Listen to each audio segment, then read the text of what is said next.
Hi, loves. So, short video today. What I'm wanting to share time with you around is the concept, the reality of soul custodianship as the deeper and truer reality of what is happening when you're entering into a sexual union with someone. That so much of where the confusion comes from, where our yearnings come from, where the dissatisfaction and the dissociation comes from around sexuality, is that we are not holding sexual experiences with another person as an opportunity, as an invitation into soul custodianship, meaning you who is in front of me, you who I'm considering opening up the deepest privacy of my being. Are you someone who can, even for this night, if not for forever, be the custodian of my soul? That is what you will touch if I really open to you. So many of us are invalidating our own depths or just giving up on them. I believe, at least for me, when I first heard the word soul custodianship from my teacher, Sarah, they just lit up every possible light inside of me. And it just, the truth in the truth of soul custodianship, the truth of what's actually happening in sexual union rang throughout my entire being. And it made me understand why containment is so important, why safety is so important. Beyond the obvious reasons of just emotional health and mental health and physical safety, there is also this depth of intimacy that sexuality makes possible. Yes, there are other ways to touch the soul, to touch the essence of another person, but in sexuality, you are literally taking someone in, entering another. You are sharing, you are opening, you are touching aspects of yourself that are of your truest nature, you could say of your soul. So I had an interview with a student and a dear friend of mine, Dakota, and she has agreed to let me make it available to you. We covered all sorts of things: soul custodianship, orgasmic capacity, orgasmic techniques, and or the freedom from them, safety, how to evoke the king in your man, or aspects of eliciting the king from your man, and a whole bunch of things. We're good friends, and so we touched into a lot of things that I rarely speak about because they're more private to me. But she agreed to make the interview public, or she agreed to let me share the interview. I'm doing it on a donation basis. The donations are going 100% to support women who are coming into her mystery school as part of their recovery from sex trafficking. And that's where I invite you to go if you want a full hour of exploration of soul custodianship and some of my more intimate and more honest, more authentic, not more authentic, I'm about as authentic as I can be with you, but more intimate and more story-based experiences that have been part of my journey. And as far as soul custodianship, I hope you watch the interview. I'd love your support with the donations. Whether or not you do, what I want to say about soul custodianship, if you want to experience it, or if you want to nurture it, or if you've touched it and you want to live in that reality with whoever you choose to be your lover, with whoever you choose to offer that pearl of your being to open to, I invite you to consider that soul custodianship begins with how you sit with yourself. There is so much that you can't control. And I know I'm doing these videos to share with you what comes to me, what comes through me, what has nourished me, so that, because I love you, because I care about you, because I think these things are beautiful, because they've changed my life. I am under no illusion that a single practice, a single moment, a single idea, a single video is going to resolve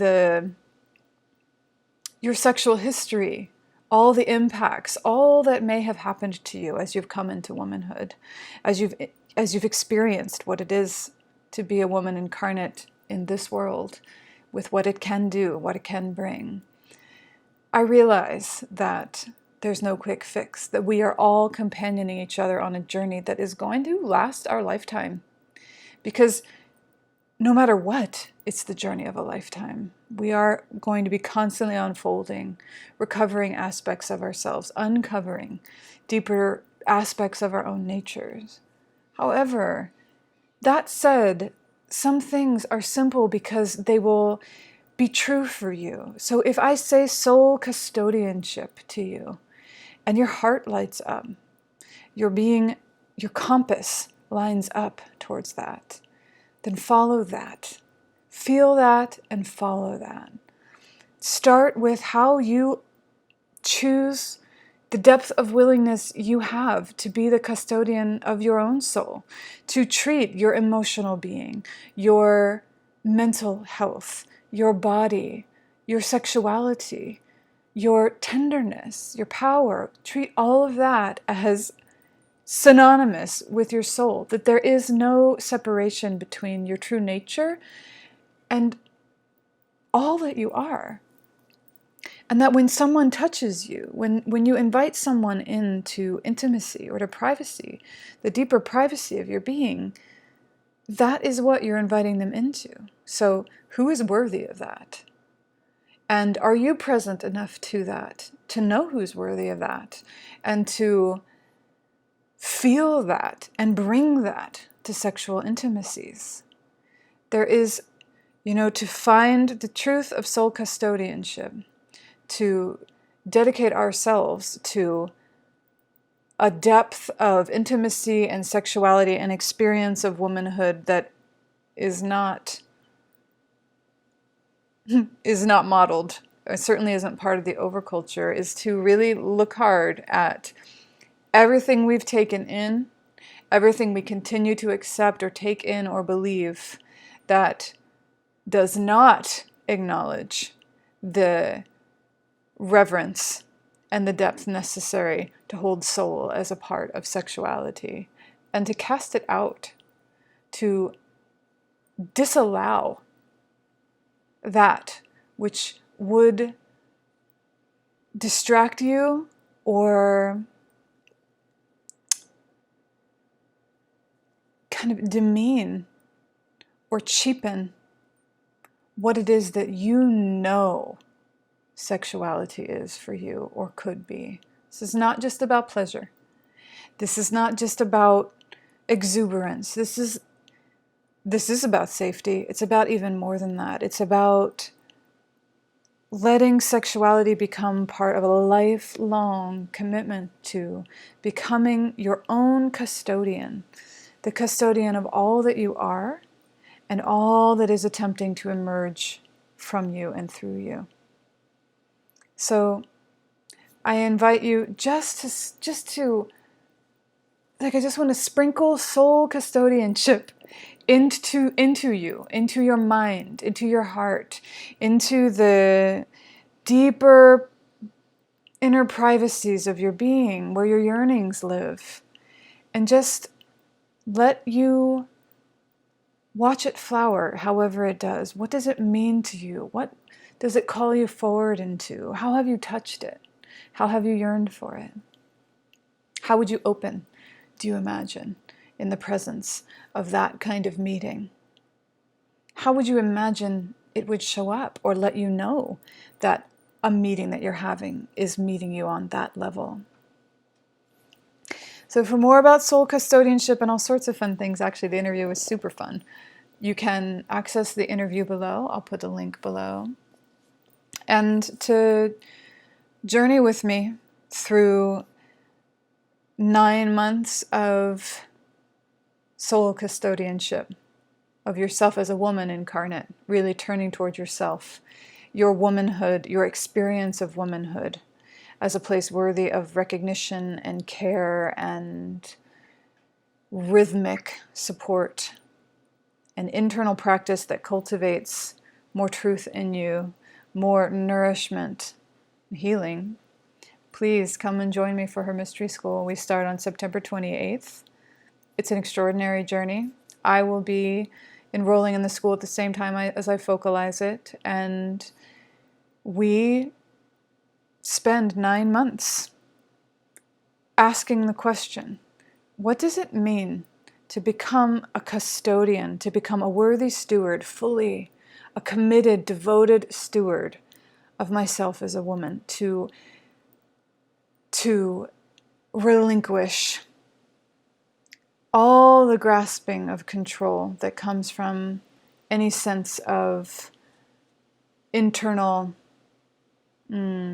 vacancy or internal depletion, right? To really say and believe that we are worthy of sacred regard, and to ask, what happens then?